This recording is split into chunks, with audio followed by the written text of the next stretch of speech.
Isa ang Ilocos Region sa maituturing na land of mega dynasties, ayon sa isang report ng Philippine Center for Investigative Journalism o PCIJ. Sa Ilocos Sur, dominated ng pamilyang Singson ang malaking parte ng probinsya, sa pamumuno ng kanilang patriarch na si former Governor Luis Chavit Singson. Sa kasalukuyan, nakaupong gobernador ang kapatid ni Manong Chavit na si Jerry Singson at Vice Governor naman ang anak niyang si Ryan. Nakaupo naman bilang 1st District Representative ang isa pang anak ni Chavit na si Ronald Singson at ang pinsan nitong si Christine Singson. Bukod pa yan sa mahigit 10 local positions na hawak ng mga Singson sa buong probinsya. Kilalang businessman si Manong Chavit kahit bago pa man ito sumali sa politika.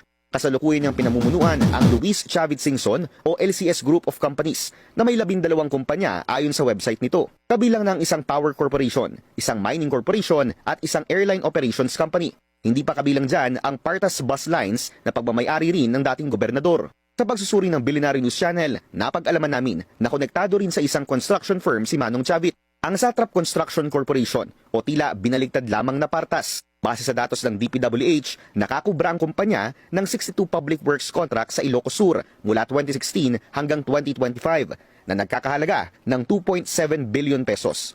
Sa isang 2012 Inquirer.net report, inamin dito ni Singson na pagmamayari ng kanyang pamilya ang nasabing kumpanya, matapos i-raid ang isang factory sa loob ng property na nakapangalan dito.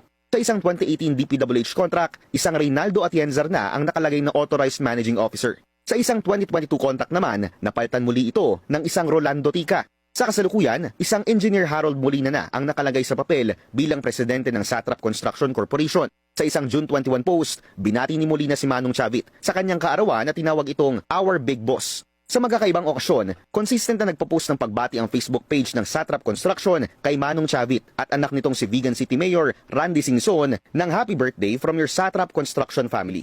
Sa isang panayam, sinabi ni COMELEC Chairman George Garcia na bagamat maaaring tumakbo ang isang contractor sa isang public position, bawal ang pagkakaroon ng kontrata sa pamahalaan oras na manalo ka. Bawal din daw sa saligang batas ang pagkakaroon ng direct interest ng isang politiko sa isang business, lalo na sa kanyang nasasakupan.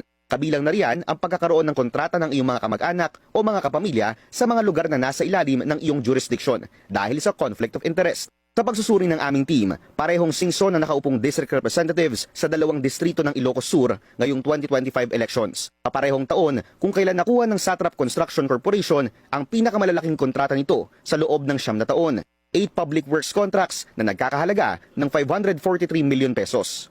Bukod pa riyan ang nakaupong Ako Ilocano Party List Representative na si Richelle Singson Michael mula 2022 na anak din ni Manong Chavit. Although, siyempre, pag sila nanalo na at nangontrata pa sila, ma-anti-graft and corrupt practices sila kasi pinagbabawal nga po yun na magkaroon ng interest, lalo pat ito ay maaaring makabangga sa interest ng publiko sa pamahalaan.